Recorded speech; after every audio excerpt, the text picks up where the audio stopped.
and welcome back to the M2 Podcast. I'm your host, Mad Mike. Hope everybody had a lovely week, and welcome back. And for the new listeners, this is where we cover esports and personalities, some gaming industry related news, some technology and innovation for gaming, and also, of course, upcoming games. This week, we're going to be diving into Halo Infinite drama and release date information, possible rumors, and related events towards the developer. We are also going to dive into Activision Blizzard and some recent controversy that has been surfacing around the interwebs. But first, we're going to dive back into a story from last week where we talked about Twitch DMCA problems and the possibility that Twitch has actually been suspending musicians for playing their own music. On October 27th, Twitch announced that they decided to ban Herman, who's the lead guitarist and a very popular music streamer on their platform. The reasons are completely unknown. The speculation, though, is that the artist has been banned as part of a new wave of DMCA strikes that have been sweeping across Twitch. And as a musical streamer, DMCA makes the lives of musicians particularly difficult. Many have and may be banned in the future due to these new regulations, even if they're playing their own music. Neither Herman nor Twitch have elaborated on why the ban has taken place. And no matter the reason, his fans and himself is shocked. Especially when he addressed the Twitch ban situation directly on stream back in June, reassuring other streamers that using his band's music would not result in a DMCA strike. Back in June, he stated, "We know all these crazy things are happening on Twitch. People getting banned, people getting taken down, DMCA. I can tell you, you can play any song from the latest Dragonforce album, extreme power metal, and you will not get a strike. I assure you, you will be okay, because we are very good friends with our people from the record label who also love Twitch. So you will not have a problem." Now, Lee was unbanned on October 30th, so a 3-day ban or suspension, if you will. But there have been no further discussion of why he was banned in the first place. So it's pretty much been left up to speculation that it was probably because of DMCA. He typically runs a clean stream. He provides insight into the life of professional musicians, as well as just, shred the guitar like the metal god he is. Now, to tie back into last week's episode where we talked about Twitch DMCA, this is going to end up being a reoccurring issue where musicians that own and create their own music are going to start getting DMCA strikes. There's a couple of reasons for that. First and foremost, just because an artist actually makes the music doesn't mean they actually own it. The record label owns it. If they're an independent artist that promotes and publishes their own work and they don't have a record label, then they shouldn't be DMCA'd, and it could possibly be copyright free or copyright strictly to them, and they would have to do some type of robotic automation system for copyright laws to have things taken down using their work. But the big issue is that with Twitch DMCA, they're using a blanket robot that goes through and essentially scans all VODs, all clips that is playing music, and sometimes they'll actually be doing this live. Some live streams can also be scanned. And the bot doesn't know whether or not you have the license or the agreement to play that music without any trouble. It's just a blanket DMCA bot that just goes through everything. When the bot finds out that you're playing copyright music, it'll flag you and it'll issue a strike or a takedown, and then Twitch will automatically, at least this is my assumption, will automatically suspend or take down your account in fear that there's going to be some type of legal issues in the future. Now, this has been an issue in the YouTube space before.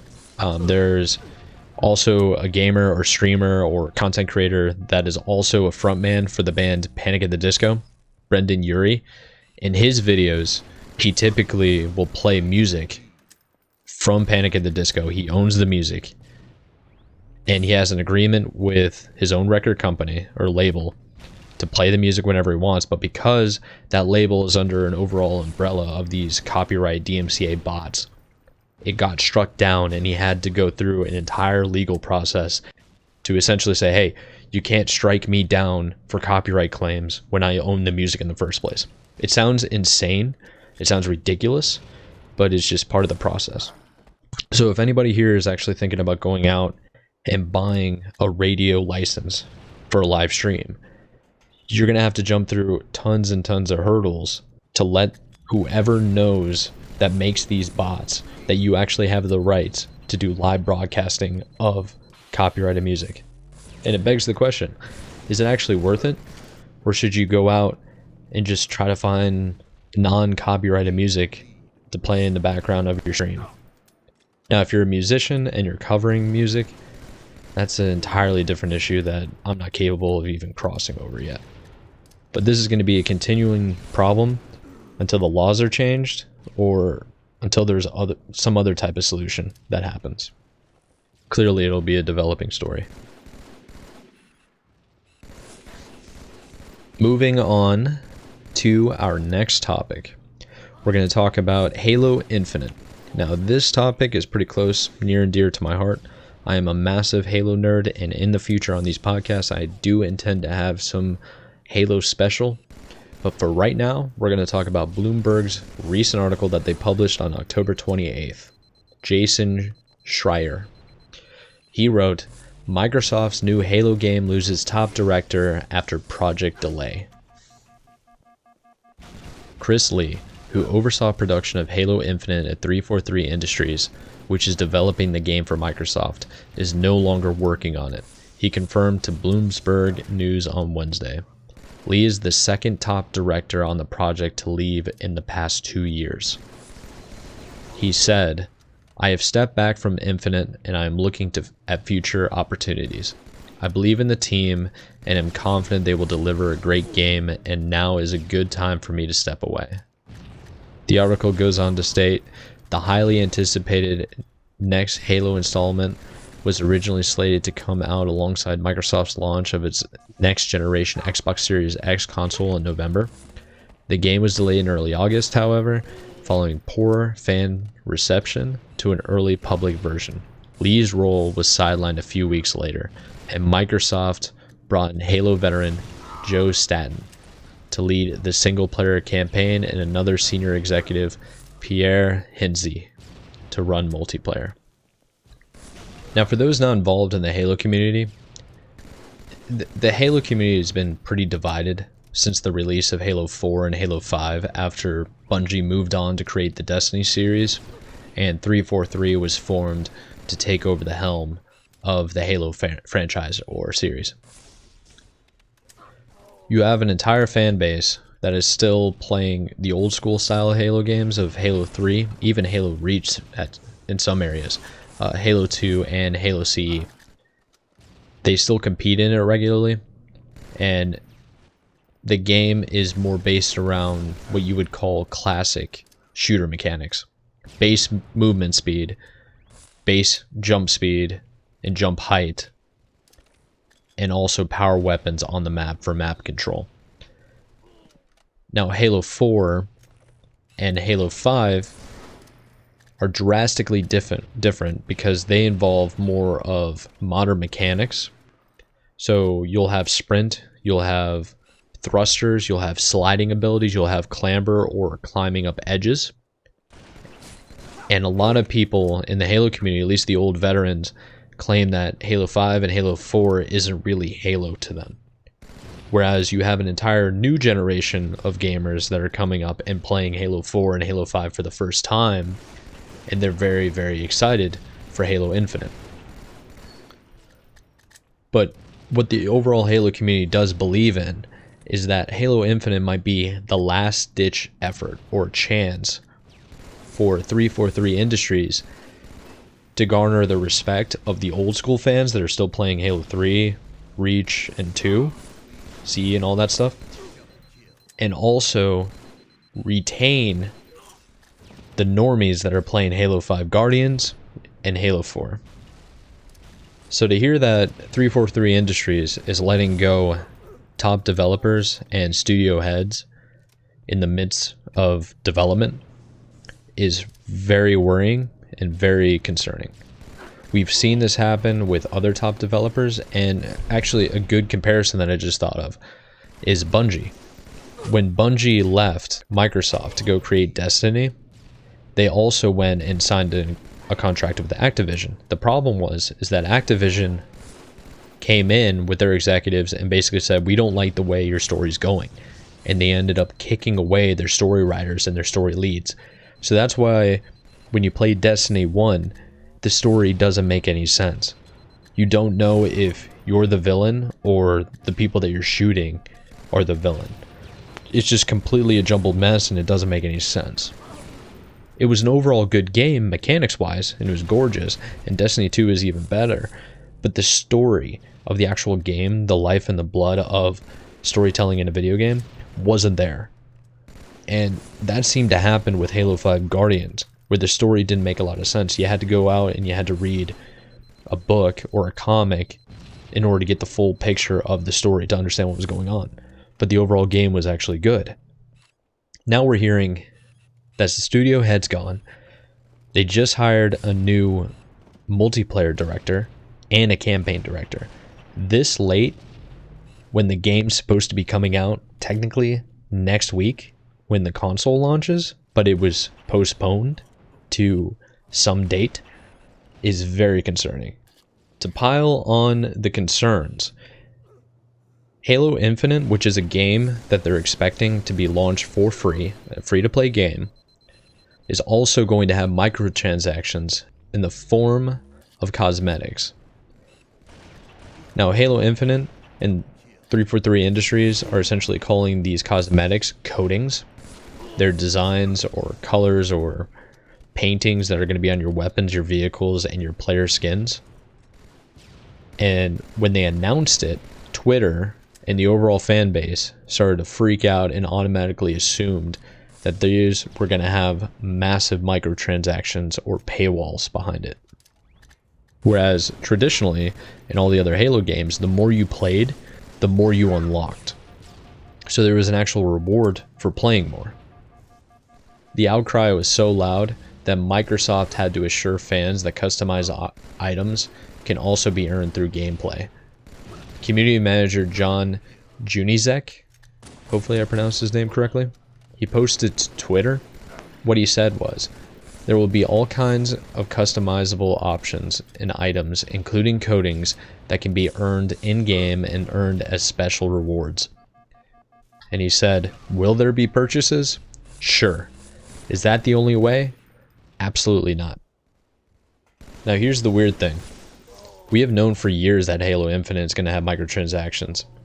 In 2018, a job listing at 343 mentioned microtransactions and how developers will use human psychology and behavioral analysis to encourage people to keep coming back. Now, while Halo Infinite will have microtransactions, there are going to be no loot boxes. And given that Halo Infinite's multiplayer is going to be free to play, it makes sense that the game will support microtransactions as a part of a way to make money. For Halo fans, it's not all doom and gloom for Halo Infinite.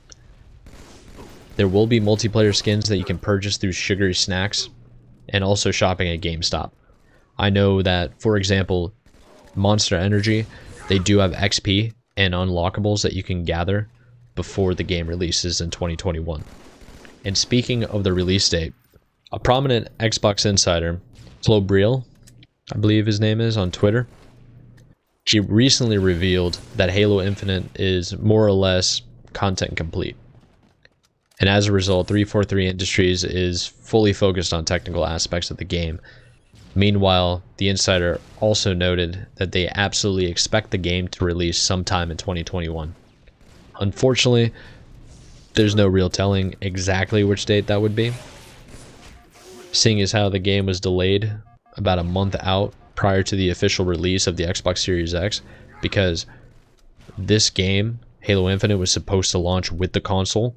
So I would imagine Q1, early Q2 of 2021, assuming everything goes to plan.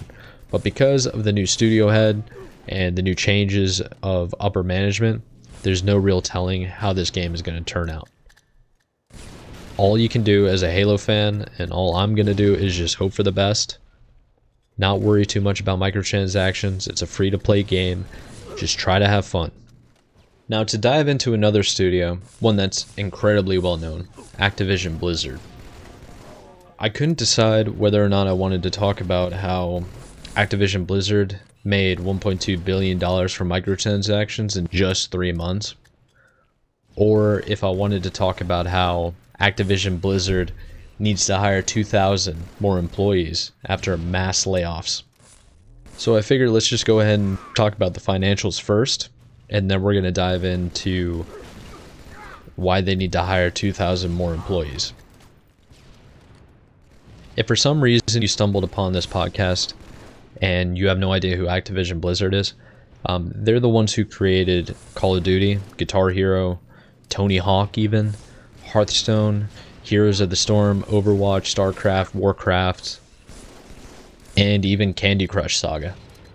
These people have pretty much made just about everything. Now, microtransactions, which are essentially something that you buy very small value, less than $5 typically, in a game for, one would say, cosmetic purposes, or to get you over a hump or an extra life in like a certain game. For the 3-month period of Activision, they made $1.2 billion from microtransactions alone. And this is essentially a 69% improvement from the same period of last year, when they made $709 million. Now, it's no secret that microtransactions are very profitable, but it's a massive business for Activision Blizzard. For their latest reporting period, Activision Blizzard made $1.95 billion in revenue from all of its business combined, including subscriptions and game purchases. So the $1.2 billion figure from microtransactions alone represents more than half of the company's total revenue.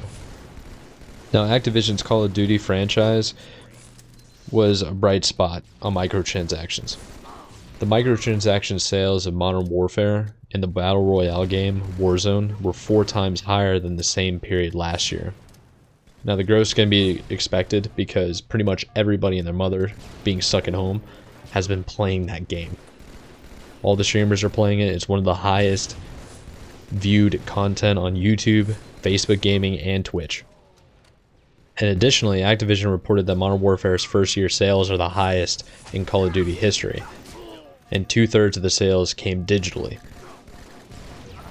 The absurdity of creating all of that profit and then turning around saying that they don't have enough people working and they need to hire 2,000 more employees is controversial at best.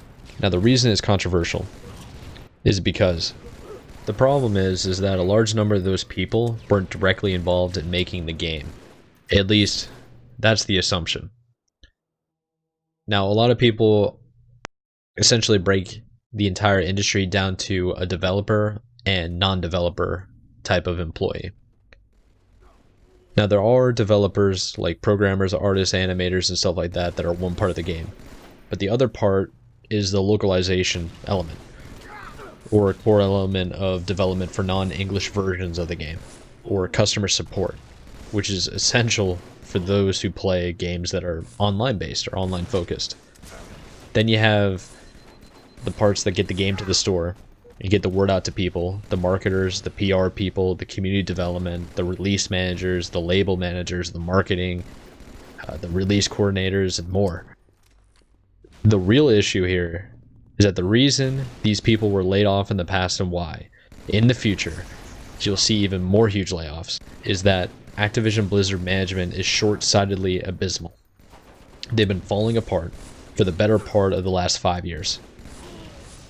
As an example, High Moon Studios made the well-received Transformers Fall of Cybertron, and as a reward, Activision put that part of High Moon on Call of Duty and Destiny.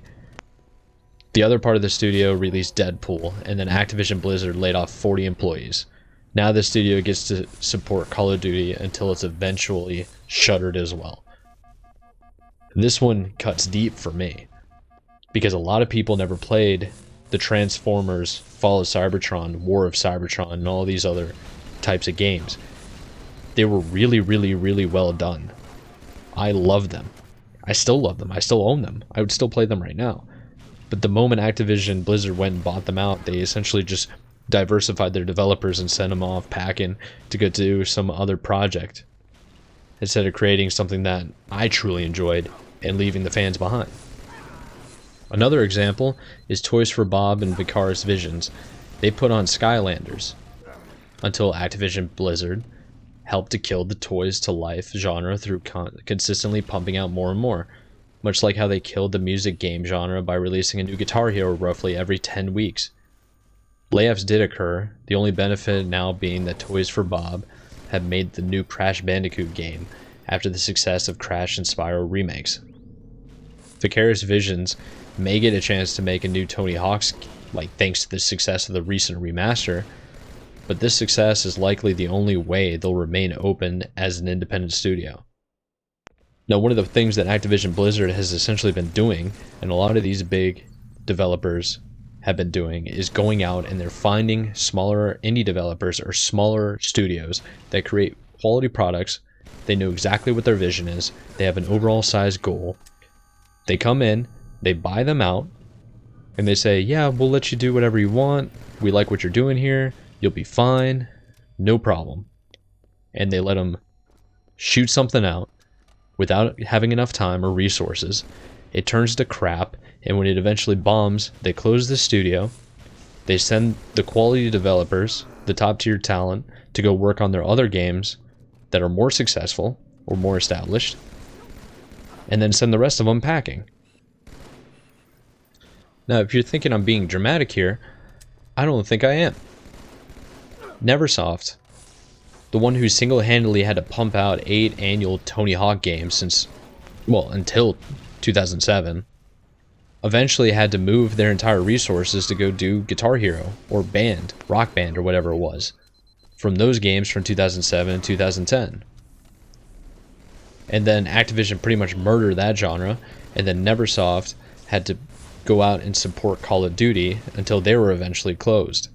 Now, Radical Entertainment made 2 prototype games and then tasked to support Destiny. And then they were closed. And then Raven Software is currently a support studio for Call of Duty and has been since 2010, their last launch being Singularity. And if you're curious about Singularity and you don't really remember it, that's because the game came out 10 years ago in 2010. Now, these are quality studios that are well established. They have a vision. And Activision comes in, they buy them out, and they just move everybody to go to the biggest titles that they have as a cash grab to support essentially their investors. One of the biggest problems with Activision and a lot of corporate America, what they do is when they look at a quality product that they're making, keep in mind, these are not engineers or developers, they're marketers and they're business people, typically dealing in finance, that don't have any idea what a quality product actually is.